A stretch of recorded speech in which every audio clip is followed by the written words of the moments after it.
Hi friends, ఎలా ఉన్నారు? మరొక స్టోరీతో మీ ముందుకు వచ్చాను. ఈరోజు నేను మీకు చెప్పే స్టోరీ ఏంటంటే అక్క తమ్ముడు పార్ట్ 7. ఇది మన హైదరాబాద్లో నిజంగా జరిగిన స్టోరీ. అక్క తమ్ముడు చాలా ప్రేమగా ఉంటారు. మొదట్లో వాళ్ళకి ఎటువంటి చెడు ఆలోచనలు లేవు, కానీ తర్వాత వాళ్ళిద్దరూ దారి తప్పారు.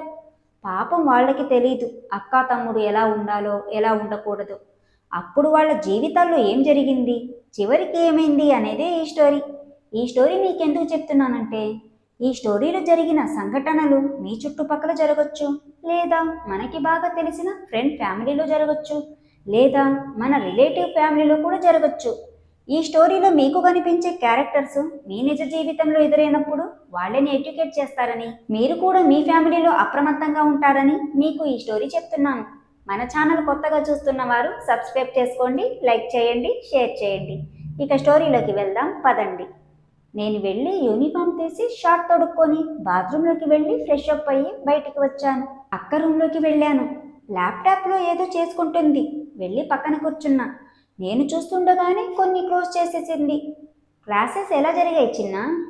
తక్కువ మంది వచ్చారని సరిగ్గా చెప్పలేదక్క. అలాంటప్పుడు మధ్యాహ్నం నుండి వచ్చేయాల్సింది కదా. నాకు ఒంటరిగా పరమ బోరుగా ఉంది. అమ్మ వచ్చేసి ఉంటుంది అనుకున్నానక్క. సర్లే, నేను వెళ్ళి భోజనం చేస్తుంటా, రా తినేద్దాం అని అక్క బయటికి వెళ్ళిపోయింది. నేను ల్యాప్టాప్ వైపు చూస్తూ ఏం చేయాలో ఆలోచిస్తుండగానే కుడివైపు కింద నుండి ఒక మెసేజ్ వచ్చింది. పైన మెసేజ్ ఫ్రమ్ వినయ్ కుమార్ అని ఉంది, కింద యూదేర్ అని ఉంది. దాని మీద క్లిక్ చేసేలోపే వెళ్ళిపోయింది. అక్కకు మళ్ళీ చెబుదాంలే అని గేమ్ పెట్టుకున్నా. ఏమైనా ఫొటోస్ చూసి ఆనందపడదామంటే అక్క కోప్పడుతుంది. ఈరోజు కూడా కలిసి పడుకుంటాం కాబట్టి అక్కను నొప్పించకూడదు అనుకున్నా.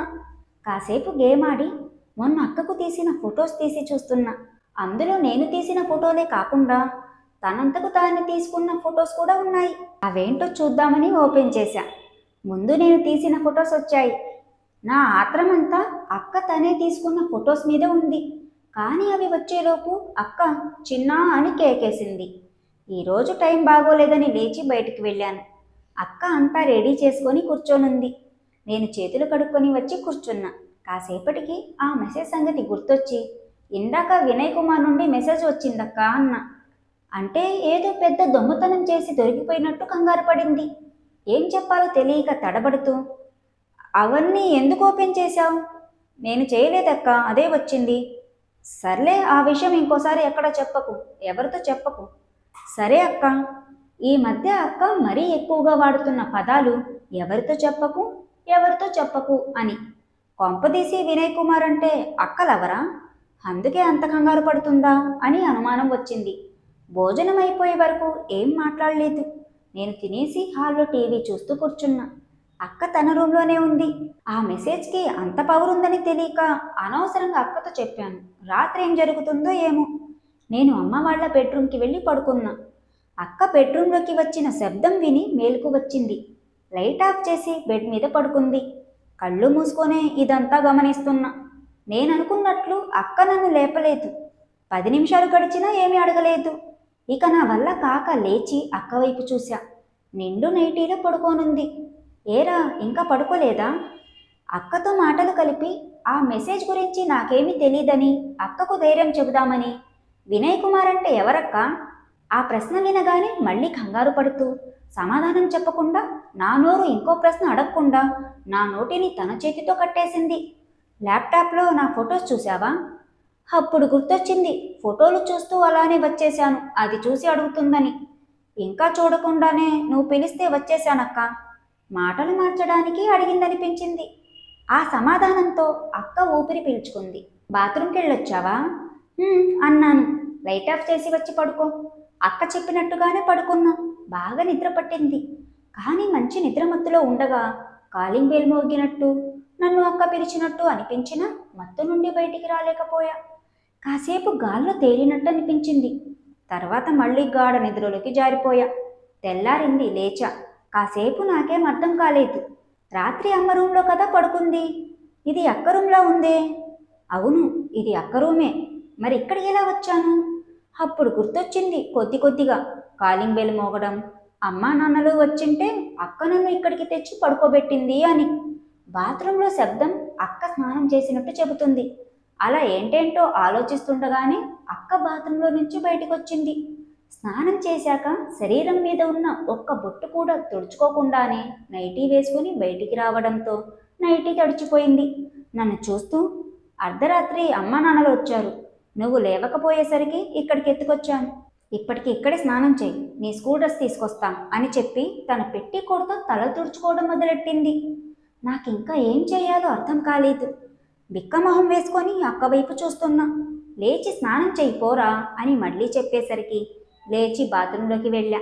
బకెట్లో నీళ్ళు వదిలి నిండే వరకు ఎప్పుడో చిన్నప్పుడు చూసిన బాత్రూమ్ని ఒక్కసారి స్కాన్ చేశాను. తాడు మీద నిన్నక్క తొడుక్కున్న నైటీ పక్కన బ్రా పాంటీలున్నాయి. వాటిని చూసి నాకెందుకో అదోలా అనిపించింది. నేను చిన్నప్పటి నుండి రెక్సోనా సబ్బే వాడతాను, కానీ అక్క బాత్రూంలో వేరేది ఉంది. ఇంకేం ఆలోచించకుండా డోర్ తెరిచాను. నన్ను చూసి ఏంటి అని అడిగింది. నా సబ్బు బాత్రూంలో లేదక్క అని చెప్పగానే అక్క కొద్దిగా కోపంగా ఫేస్ పెట్టి, అమ్మ నాన్నలకు ఎక్కడ దొరుకుతావో అని నేను టెన్షన్ పడుతుంటే నీకు సబ్బు కావాలరా వేధవా, ఏదో ఒక దాంతో చేసిరా అని కసురుకుంది. అక్క నా డ్రెస్ తేవడం కోసం సరిగ్గా తుడుచుకోకుండానే నైటీ తొడుక్కుందని అర్థమైంది. డోర్ క్లోజ్ చేసుకొని స్నానం చేసి టవల్ కట్టుకొని బయటకొచ్చాను. అక్క లేదు. నేను అక్కడే ఉన్న అక్క టవల్ తీసుకొని తుడుచుకుంటూ నిలబట్టా. అంతలోనే అక్క లోపలికొచ్చింది. చేతిలో నా డ్రెస్ డ్రాయర్ ఉన్నాయి. వచ్చి రాగానే డోర్ లాక్ చేసి వాటిని బెడ్ మీద పడేసి నా చేతిలోని టవల్ లాక్కొని తను తుడుచుకోవడం మొదలెట్టింది. పాపం నైటీ అంతా తడితడిగా ఉంది. నేను కూడా సరిగ్గా తుడుచుకోలేదు. బట్టలు తొడుక్కోవడానికి అక్క వైపు చూస్తున్నా. తల తుడుచుకున్నాక బెడ్ మీద కూర్చొని మోకాళ్ళు తుడుచుకొని అక్క లేచి నిలబడింది. నైటీ జారి అక్కను కప్పేసింది. టవల్ నాకిచ్చి తన అల్మార తెరిచి బట్టలు తీసుకుంటుంది. అప్పటిలోగా నేను తుడుచుకొని అక్క బట్టలు వేసుకుంటుందేమోనని చూస్తున్నా.